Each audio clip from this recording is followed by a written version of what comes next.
अऊज़ु बिल्लाहि मिनश्शैतानिर्रजीम बिस्मिल्लाहिर्रहमानिर्रहीम। शुरू अल्लाह के पाक नाम से जो बड़ा मेहरबान और निहायत रहम करने वाला है। कमली वाले आका सल्लल्लाहु अलैहि वसल्लम के प्यारे गुलामों, अस्सलामु अलैकुम।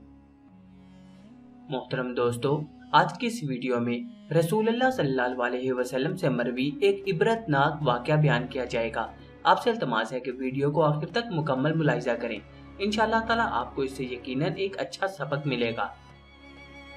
हजरत अबू हुरैरा रज़ी अल्लाह ताला अन्हु से रिवायत है कि हुजूर अकरम सल्लल्लाहु अलैहि वसल्लम ने बनी इसराइल के एक शख्स का तस्करा फरमाया जिसने बनी इसराइल के एक दूसरे शख्स से 1000 दिनार कर्ज मांगा। कर्ज देने वाले ने कहा कि पहले ऐसे गवाह लाओ जिनकी गवाही पर मुझे एतबार हो। कर्ज मांगने वाले ने कहा कि गवाह की हैसियत से तो बस अल्लाह ताला काफी है। फिर इस शख्स ने कहा कि अच्छा कोई जामिन गारंटी देने वाला ले आओ। कर्ज मांगने वाले ने कहा कि जामिन की हैसियत से भी बस अल्लाह ताला ही काफी है। कर्ज देने वाले ने कहा तुमने सच्ची बात कही, और वो अल्लाह ताला की गवाही और जमानत पर तैयार हो गया। चुनांचे एक मुतय्यन मुद्दत के लिए उन्हें कर्ज दे दिया।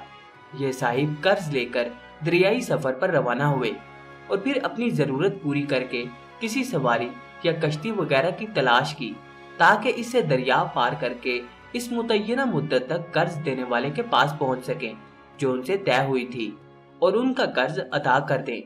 लेकिन कोई सवारी नहीं मिली। जब कोई चारा नहीं रहा तो उन्होंने एक लकड़ी ली और उसमें एक सुराख बनाया। फिर 1000 दिनार और एक खत इस मजमून का कि उनकी तरफ से कर्ज देने वाले की तरफ ये दिनार भेजे जा रहे हैं रख दिया और उसका मुंह बंद कर दिया और उसे दरिया पर लेकर आए। फिर कहा, ऐ अल्लाह, तू खूब जानता है कि मैंने फला शख्स से 1000 दिनार कर्ज लिए थे। उसने मुझसे जामिन मांगा तो मैंने कहा था कि जामिन की हैसियत से अल्लाह ताला काफी है, वो तुझ पर राजी था। उसने मुझसे गवाह मांगा तो उसका जवाब भी मैंने यही दिया कि अल्लाह ताला गवाह की हैसियत से काफी है, तो वो तुझ पर राजी हो गया था। और तू जानता है कि मैंने बहुत कोशिश की कि कोई सवारी मिल जाए जिसके जरिए मैं इसका कर्ज मुअय्यन मुद्दत पर पहुंचा सकूं, लेकिन मुझे इसमें कामयाबी नहीं मिली। इसलिए अब मैं इसको तेरे ही सुपुर्द करता हूं कि तू उस तक पहुंचा दे। चुनांचे उसने वो संदूक की शक्ल में लकड़ी जिसमें रकम थी दरिया में बहा दी, इस यकीन के साथ कि अल्लाह ताला इस अमानत को जाया नहीं करेगा। अब वो दरिया में थी और वो शख्स वापस हो चुका था। अगरचा फिक्र अब भी यही थी कि किसी तरह कोई जहाज मिले जिसके जरिए वो अपने शहर जा सके। दूसरी तरफ वो साहिब जिन्होंने कर्ज दिया था इसी तलाश में बंदरगाह आए कि मुमकिन है कि कोई जहाज उनका माल लेकर आया हो। लेकिन वहां उन्हें एक लकड़ी मिली, वही जिसमें माल था जो कर्ज लेने वाले ने उनके नाम भेजा था। उन्होंने वो लकड़ी अपने घर के ईंधन के लिए ले ली। फिर जब इसे चीरा तो उसमें से दिनार निकले और एक खत भी। कुछ दिनों बाद वो साहिब जब अपने वतन पहुंचे तो कर्ज खुआ के यहाँ आए और दोबारा 1000 दिनार उनकी खिदमत में पेश कर दिए और कहा कि बाखुदा मैं तो बराबर इसी कोशिश में रहा कि कोई जहाज मिले तो तुम्हारे पास तुम्हारा माल लेकर पहुंचूं, लेकिन मुझे अपनी कोशिशों में कोई कामयाबी नहीं मिली।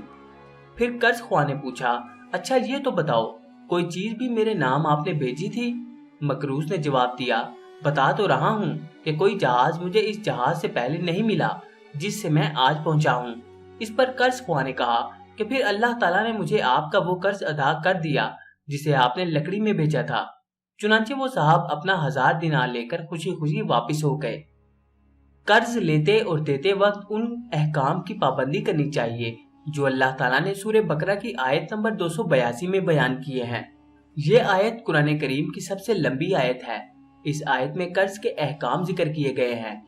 इन अहकाम का बुनियादी मकसद ये है कि बाद में किसी तरह का कोई इख्तलाफ पैदा ना हो। इन अहकाम में से एक अहम हुक्म कर्ज की अदायगी की तारीख भी मुतय्यन कर ली जाए है। कर्ज लेने वाले के लिए जरूरी है कि वो हर मुमकिन कोशिश करके वक्त पर कर्ज की अदायगी करे। अगर मुतय्यन वक्त पर कर्ज की अदायगी मुमकिन नहीं है तो उसके लिए जरूरी है कि अल्लाह ताला का खौफ रखते हुए कर्ज देने वाले से कर्ज की अदायगी की तारीख से मुनासिब वक्त कबल मजीद मोहलत मांगे। मोहलत देने पर कर्ज देने वाले को अल्लाह ताला अजर अजीम अता फरमाएगा। लेकिन जो हजरात कर्ज की अदायगी पर कुदरत रखने के बावजूद कर्ज की अदायगी में कोताही करते हैं ان کے لیے حضور اکرم صلی اللہ علیہ وسلم کے ارشادات میں سخت وعیدیں وارد ہوئی ہیں، حتیٰ کہ آپ صلی اللہ علیہ وسلم ایسے شخص کی نماز جنازہ پڑھانے سے منع فرما دیتے تھے جس پر قرض ہو، یہاں تک کہ اس کا قرض ادا کر دیا جائے۔ جزاک اللہ۔